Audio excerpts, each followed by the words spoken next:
एही गोटे मास शिवंकर अति प्रिय कहीं। नमस्कार, हर हर महादेव। आमे प्रत्येकटी वर्ष सबु वर्ष रे आमे श्रावण मासरे भोलेनाथ को पूजा करू। तांको आमे गंगा जल तांको ऊपर आमे गंगा जल ढाळू आउ हर हर महादेव गाऊ। हेले आम भितर केते जनंकु जणा अछि एई श्रावण मासर पछरे थिबा रियल आध्यात्मिक आ पौराणिक रहस्य। पौराणिक कथा अनुसार एई श्रावण मासरे देवता आ असुर माने मिसी समुद्र मंथन करथिले।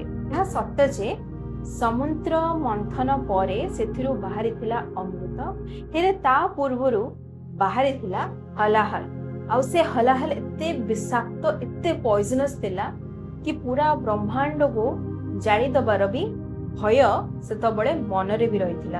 आ ठीक सेही समय रे सेही हलाहल सेही विषाक्त पॉइजन को ना केही देवता ना केही असुर एहा को पीबा को किए भी निष्पत्ति नहीं पारनथिले, कि प्रस्तुत भी न। सबटु बड़ कथा हैला ए सृष्टिर कर्ता ब्रह्मा भी स्वयं निजे भी एहा को मना करि आ स्वयं विष्णु भी एहार अगेंस्ट थिले, माने सीए भी प्रस्तुत नथि।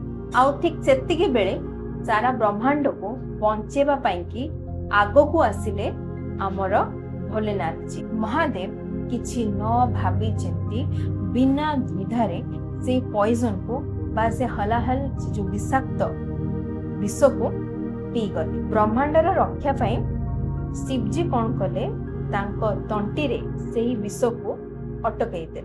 आउ विषर प्रभाव रे तांको तंटी नील पड़गला। आउ सेति पाई भोलेनाथ को नीलकंठ बोली बा ओडिया रे नीलकंठ बोली कहा जाय। एही विषर हिट एते अधिक मात्रा रे थिला जे भोलेनाथ कर शरीर रे उत्तप्त सृष्टि होई गला। तांको शरीर को ठंडा करिबा पाई कि सबु देवता माने गंगा जल, दही, छेना आउ क्षीर रे महादेवंकर अभिषेक कले। आउ ठीक सेही मास थिला श्रावणर मास। आज भी आमे महादेवक उपरे श्रावण मासरे जल अभिषेक करू, जेमिति कि महादेव ब्रह्मांड को रक्षा करिबा पाई कि एते बड़ निष्पत्ति नैथिले, तो तांको पाई कि सम्मान दबा को तांको आउ तांको ठंडा तांको शीतल दबा पाई कि आमे एई जल अभिषेक करिथौ। ले कथा केवल पौराणिक कथा को नै नाही,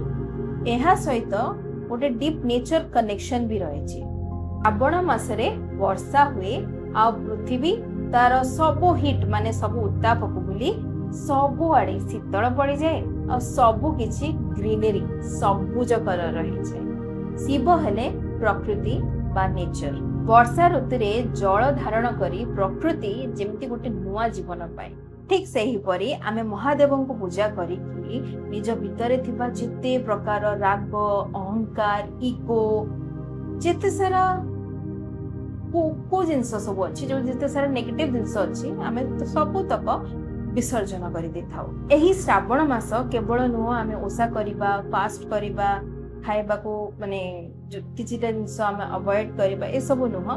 रादर एही मासरे आमे निजको गोटे प्रॉमिस करिथा आम भितरे थिबा जो विश्वटी रहिछि, जो अहंकार रहिछि, जो इगो रहिछि, ताकू आमे केमति साइड करके गोटे न्यू लाइफ स्टार्ट करबा आ गोटे बेटर ह्यूमन बीइंग अनुसारे हम लाइफ टाको जीवा। एबे तो ए सब जानिले, बट एबे आसंतु जानिबा जे श्रावण मास शिवंकर अल्टीमेट फेवरेट कोन पाई। माता सतींकर पुनर्जन्म परे माता पार्वती कठोर तपस्या करी एही श्रावण मासरे महादेव को तांको पति हिसाब रे बा ताको स्वामी हिसाब रे पाई।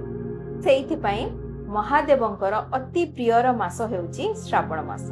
आहुरी गोटे बड़ कारण हैला माता पार्वतींकर प्रेम आउ तपस्या। माता सतींक परे माता पार्वती एही श्रावण मासरे ही कठोर तपस्या करी महादेव को पुनर्बार स्वामी रूप रे पाइथिले। सेथि पई एही मास हैला शिव आउ शक्तिंकर दिव्य मिलनर मास।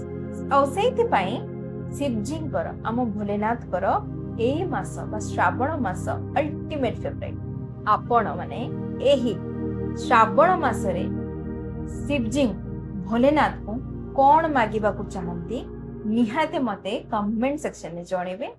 हर हर महादेव।